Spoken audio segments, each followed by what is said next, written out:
नमस्कार दोस्तों, दिल्ली का वेस्टर्न कोर्ट जिसे एमपी हॉस्टल भी कहा जाता है, लोकसभा चुनाव के रिजल्ट के बाद यहां के एक कमरे के बाहर भीड़ लगी थी।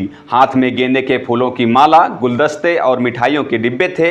इस कमरे के अंदर थे उत्तर प्रदेश की नगीना लोकसभा सीट से चुने गए नए सांसद चंद्रशेखर आजाद।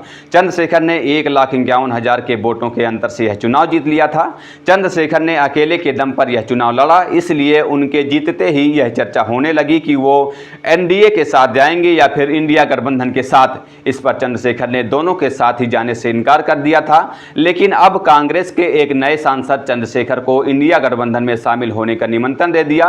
वो सांसद कौन हैं, क्या था ये ऑफर, सब कुछ बताते हैं। लेकिन उससे पहले आप अगर हमारे चैनल पर नए हैं तो चैनल को सब्सक्राइब कीजिए और बेल आइकन दबाकर वीडियो को शेयर कीजिए। दरअसल इलेक्शन रिजल्ट के तुरंत बाद ही एनडीए और इंडिया गठबंधन ने इंडिपेंडेंट सांसदों को अपनी तरफ करने की कोशिश शुरू कर दी थी।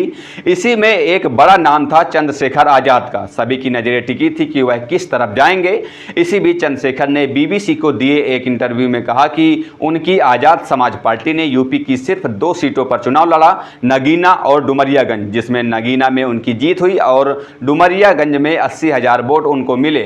चंद्रशेखर ने कहा कि अगर हम यूपी में सभी सीटों पर चुनाव लड़ते तो इंडिया गठबंधन बड़ी तादाद में सीटें हार जाता। आगे उन्होंने कहा कि अगर इंडिया गठबंधन चाहे तो मेरा धन्यवाद कर सकता है।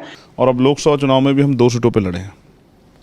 पहला जहां मैं खुद लड़ा वहां बीएसपी को 1% वोट मिला। अब चेक कर लो, मैं झूठ नहीं बोलता हूँ।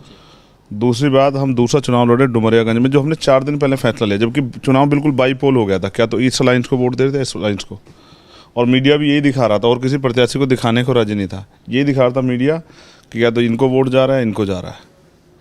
लेकिन वहाँ भी हमने 80,000 से ज़्यादा वोट प्राप्त किए। ये इस बात का उदाहरण है कि आज़ाद समाज पार्टी के लोगों ने जो मेहनत की है और पिछले लंबे समय से भीम आर्मी के लोगों ने जो संघर्ष किया है, वो लोगों के दिलों में उसने जगह बना ली है। 80,000 वोट कम वोट नहीं होता। आप सोचें कि अगर हम सभी सीटों पर चुनाव लड़ते और अपना जो बेस वोट है संगठन का उसको ले जाते तो इंडिया अलायंस कम से कम 35 सीटें उत्तर प्रदेश में हार जाता। तो वो चाहे मेरा धन्यवाद कर सकते हैं, लेकिन मैं उनको कोई बाध्य नहीं कर रहा हूँ। मैंने अपनी ड्यूटी अदा की, जो संविधान के प्रति मेरी जिम्मेदारी है, जो देश के प्रति मेरी जिम्मेदारी है, जो संविधान विरोधियों के प्रति जो को सबक सिखाने की मेरी जिम्मेदारी, मैंने अपनी जिम्मेदारी अदा की।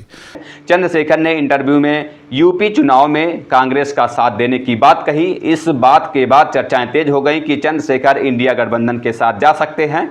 लेकिन चंद्रशेखर से जब यह सवाल पूछा गया तो उन्होंने दोनों ही गठबंधन के साथ जाने से इनकार कर दिया था।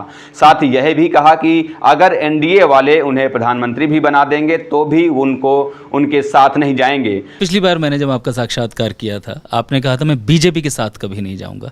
वो लाइन आज भी बरकरार है? अभी थोड़ी देर पहले गए हम कि अगर प्राइम मिनिस्टर भी भाजपा बनाती तो भी नहीं जाएंगे। हम वैचारिक लोग हैं सर, राजनीति सुख सुविधा के लिए नहीं कर रहे, अपने लोगों में मनोबल पैदा करने के लिए और अपने महापुरुषों के आंदोलन को आगे बढ़ाने के लिए कर रहे हैं। हमारी राजनीति ऐसे नहीं कि कांग्रेस के 40 मध्य प्रदेश के 20 मेंबर टूटे, भाजपा में चले गए, भाजपा की सरकार बन गई। राजस्थान के बहुत सारे मेंबर ढूंढते फिर थे किस तरह से हम सरकार बना लें। और हम ऐसे नहीं कि समाजवादी के 9 एमएलए हुए और साफ जाकर राज्यसभा में वोट दिया भाजपा को।